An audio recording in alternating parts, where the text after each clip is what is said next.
In the Garden of Eden, Adam and Eve lived in innocence, walking with God and enjoying His creation.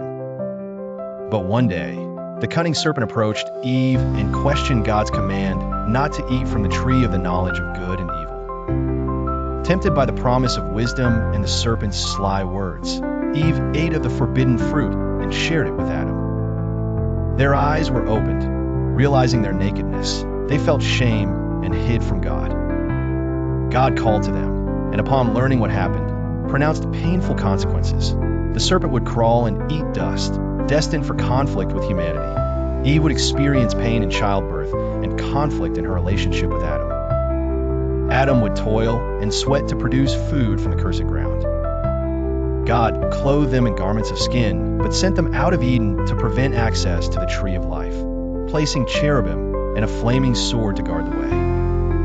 Adam and Eve soon had two sons, Cain and Abel. Cain was a farmer, Abel a shepherd.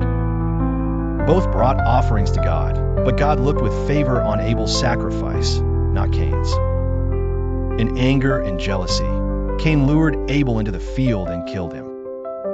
God confronted Cain, who denied responsibility. Am I my brother's keeper? God pronounced a curse on Cain. The ground would not yield for him, and he would be a restless wanderer.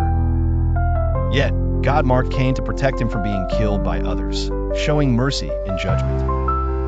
Adam and Eve later had another son, Seth, whose descendants began to call on the name of the Lord. Lesson: the story reveals humanity's fall into sin and the consequences that follow, but also God's justice and His mercy, even amid brokenness and sorrow.